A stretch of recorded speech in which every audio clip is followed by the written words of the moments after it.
Welcome to all student. आज आपका स्वागत है। आज जो हम सब्जेक्ट पढ़ेंगे वो पढ़ेंगे इंग्लिश। इंग्लिश में जो हम किताब पढ़ेंगे वो प्रोज पढ़ेंगे और प्रोज में जो चैप्टर का नाम हमारा है उसका नाम है a girl with a basket. तो इसके हम शॉर्ट आंसर देखेंगे। जो शॉर्ट आंसर होते हैं उनका जो उत्तर लिखने की जो शब्द थी वह निर्धारित की गई है बोर्ड के द्वारा, वह निर्धारित की गई है 30 शब्द, यानी कि 3 से 4 वाक्य। और यहाँ पर हम क्वेश्चन को इंग्लिश में और हिंदी में, उसके अलावा आंसर को भी हिंदी में अवश्य जानेंगे, जिससे हमें आसानी रहती है क्वेश्चन का उत्तर समझने में। पहला क्वेश्चन है हमारा, ये रहा आपके सामने। Where was the writer going, from where did he start, how did he travel. लेखक कहाँ जा रहा था, वह कहाँ से चला था, उसने कैसे यात्रा की, ये इसका हिंदी था। यानी कि लेखक कहाँ जा रहा था, वह कहाँ से चला था, उसने कैसे यात्रा की। अगला इसका आंसर देखेंगे हम। The writer was going from New Delhi to Ranikhet, a hill station on the Himalaya. He travelled up to Bareilly by train and then by car to Ranikhet. तो इसका हिंदी अनुवाद है, लेखक नई दिल्ली से रानीखेत जा रहा था, जो हिमालय पर्वत का एक पहाड़ी स्थान है। वह बरेली तक रेलगाड़ी से और फिर रानीखेत तक कार से गया। रानीखेत तक कैसे गया, कार से। अब सेकंड क्वेश्चन को देखते हैं हम।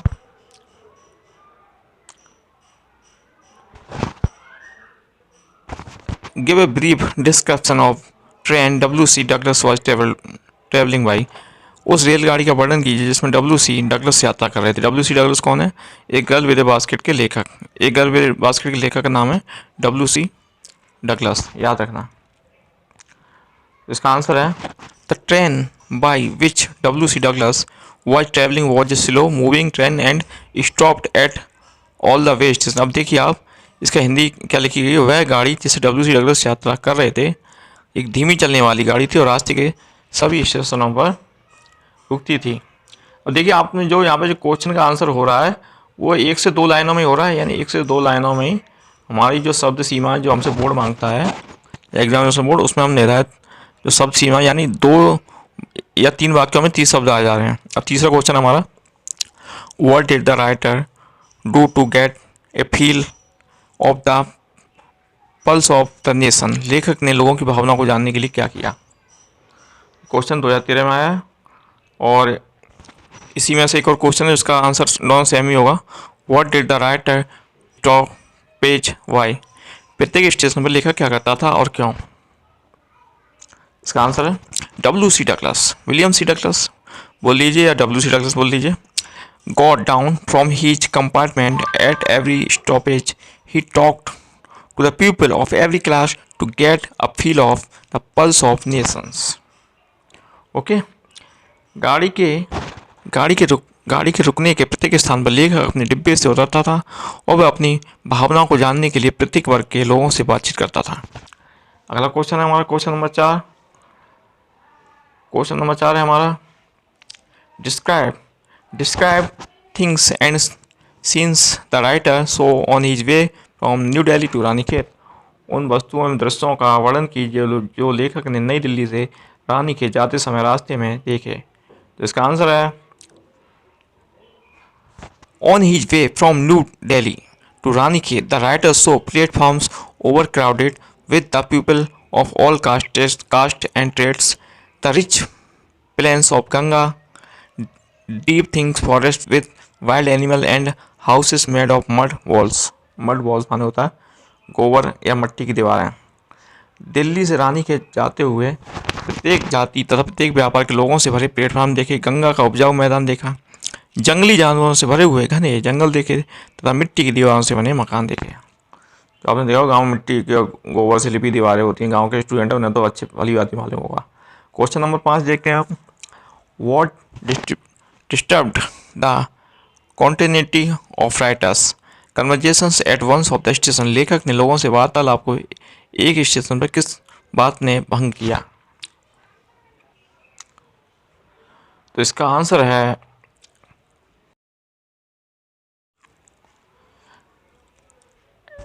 Eight once of station a group of young refugee children who were selling handmade basket and fans disturb the continuity of writer's conversations. एक स्टेशन पर छोटे बच्चों के एक समूह ने जो हाथ से बनी टोकरियां एवं पंखे बेच रहे थे, लेखक ने वार्तालाप को। 6वें नंबर क्वेश्चन है वो है, Who were these children selling basket? What information does the writer give you about them?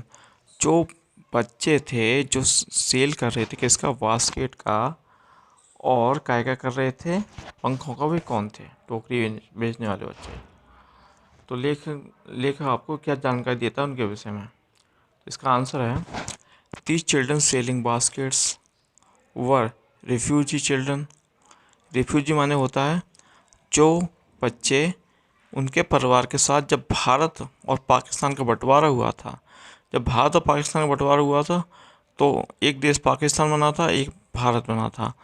तो भारत से लोग पाकिस्तान गए और जो पाकिस्तान से जो सिख और हिंदू थे वो भारत आए।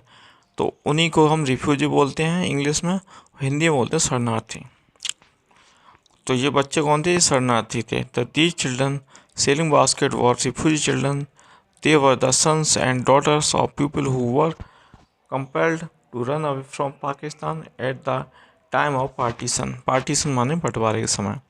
टोकरी बेचने वाले बच्चे वे थे, उन लोगों के बेटे बेटियां थे जिन्हें विभाजन के समय बेबस होकर पाकिस्तान से भागना पड़ा था भारत। क्वेश्चन नंबर 7 है What was the pitiable condition plight of the refugee?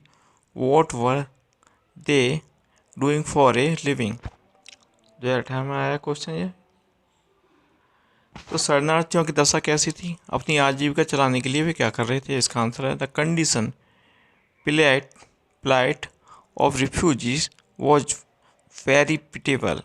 For living they were making simple articles and selling them in the market. शरणार्थियों की दशा बड़ी दयनीय थी। आजीविका चलाने के लिए छोटी छोटी वस्तुएं बेचते थे, पंखा बेच रहे हैं, हाथ से बने हुए खिलौने बेच रहे हैं, उसे बाजार में बेचते थे। क्योंकि भारत और पाकिस्तान दोनों देश अंग्रेज़ों के शासन से मुक्त हुए थे, उसके बाद आपस में बंटवारा हो गया इनमें सहमति से, एक पाकिस्तान में भारत। तो जो लोग पाकिस्तान से भारत आए वे बहुत ही ज़्यादा गरीब थे, उनका घर नहीं था यहाँ पे, उनका घर वगैरह पाकिस्तान छूट गया था, कमाने के लिए कोई व्यवस्था नहीं थी, तो वो छोटे मोटे कार्य करके अपना पेट भरते थे।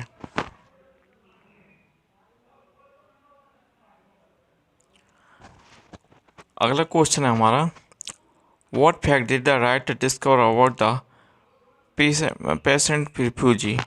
लेखक ने किसान शरणार्थियों के विषय में क्या सत्य खोजे।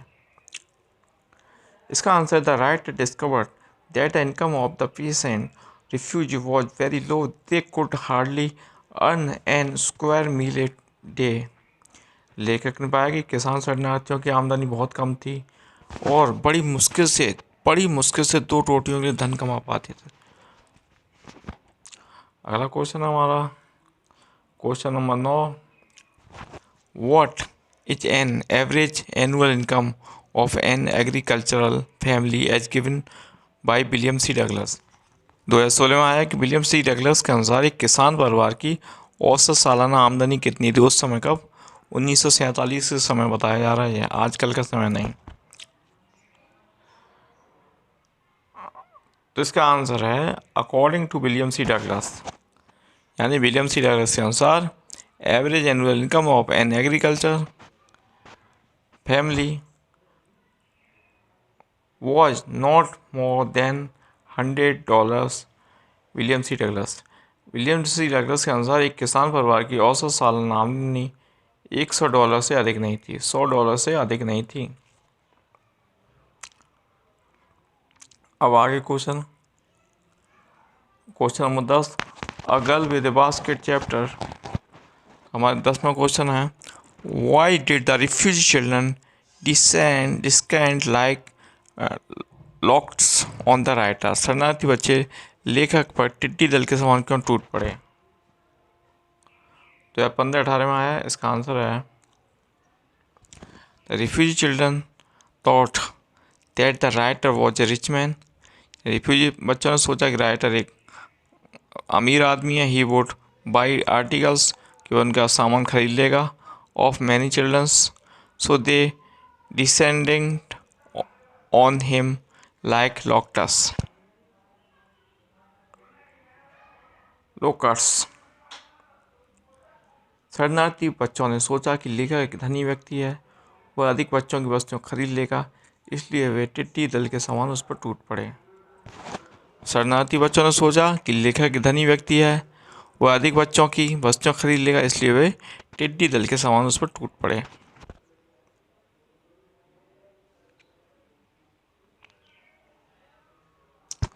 क्वेश्चन नंबर 11 हमारा, what things did the author William C Douglas buy from the refugee children so that he arms were full. लेखक विलियम सी डगलस ने शरणार्थी बच्चों से ऐसी कौन सी वस्तुएं खरीद ली कि उसके दोनों हाथ भर गए। The author William C Douglas bought from the refugee children many articles as a sewing basket, waste papers basket, a fruit basket, and few pens, etc. So his arms were full. लेखक ने शरणार्थी बच्चों से बहुत सी वस्तुएं खरीदी, जैसे सिलाई की टोकरी, एक रद्दी की टोकरी, एक फलों की टोकरी, कुछ पंखे, इसलिए उसके हाथ भर गए। अगला क्वेश्चन हमारा question number 12, A girl with a basket full chapter in the English. Question number 12. Which vendor among the children drew the writer's attention most and why? कौन से फेरी वाले बच्चे ने लेखक का सबसे अधिक ध्यान आकर्षित किया? इसका आंसर है A 9-year-old beautiful girl drew the writer's attention most because she was earnestly pleading and begging with tears in her eyes. 9 वर्षीय सुंदर लड़की ने लेखक का ध्यान अधिक आकर्षित किया क्योंकि वह ईमानदारी से अपने सामान की प्रशंसा कर रही थी तथा आंखों में आंसू भरकर प्रार्थना कर रही थी बेचारी। Question number 13, What made the writer realize that he had given offense by extending the gratuity to the girl as a substitute for not buying the basket? किस बात से लेखक ने यह अनुभव किया कि उसने टोकरी न खरीदकर और बदले में उपहार देकर उस लड़की के साथ अनुचित व्यवहार किया, यानी एक तरीके से उसे भीख दिए जो लड़की को स्वीकार नहीं थी। इसका आंसर है the girl returned the gratuity, so the writer felt that the girl was hard working and self respecting, so he realised that he had given offence by extending the gratuity to the girl as a substitute for not buying the basket. लड़की ने दान यानी भीख लौटा दिया, इसलिए लेखक जान गया कि लड़की परिश्रमी और स्वाभिमानी है, इसलिए उसने यह अनुभव किया कि टोकरी न खरीदकर तथा लड़की को उसके बदले में उपहार देकर उसे अनुचित कार्य किया। क्वेश्चन नंबर 14 है, What forced the writer to buy the little girl's basket? कौन सी बात जो 2012-2018 में आया है हमारे बोर्ड में, कौन सी बात ने लेखक को छोटी लड़की की टोकरी खरीदने के लिए विवश कर दिया?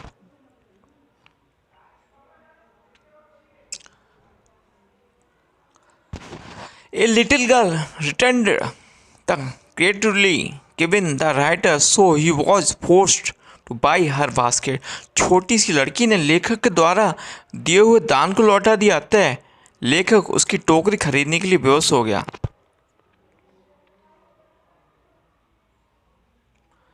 हमारा आज का आखिरी क्वेश्चन है question number 15। What did millions of people leave Pakistan from India? ये सन 2012 में आया, 2014 में आया, 2017 में आया आपके बोर्ड में, इस साल भी के लिए भी इम्पोर्टेंट है ये। लाखों व्यक्तियों ने भारत आने के लिए पाकिस्तान क्यों छोड़ा?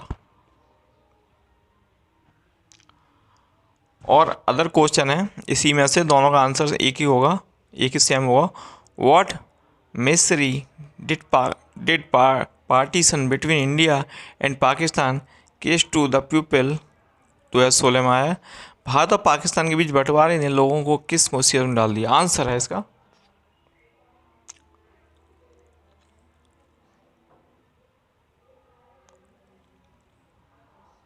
आंसर कहाँ है हमारा? हाँ ये रहा। At the times of partition, millions of people left Pakistan from India due to fear of religious fanaticism, fanaticism. Okay. At the time of partition, millions of people left Pakistan for India due to fear of religion fanaticism. They become homeless and penniless. विभाजन के समय लाखों व्यक्तियों ने धर्मांधता के कारण भारत आने के लिए पाकिस्तान छोड़ दिया। वे बिना घर बार के, बिना पैसे के हो गए। बस ये था आज का क्वेश्चन को समझिएगा, वीडियो को देखिएगा और इसके बाद बताइएगा और किस सब्जेक्ट के देखना चाहते हो आप। पीसीएम से संबंधित क्वेश्चन चाहते हो या हिस्ट्री से संबंधित चाहते हो, जो कुछ भी चाहते हो बताइएगा, कमेंट जरूर करना और वीडियो को सब्सक्राइब कर लेना। Thank you.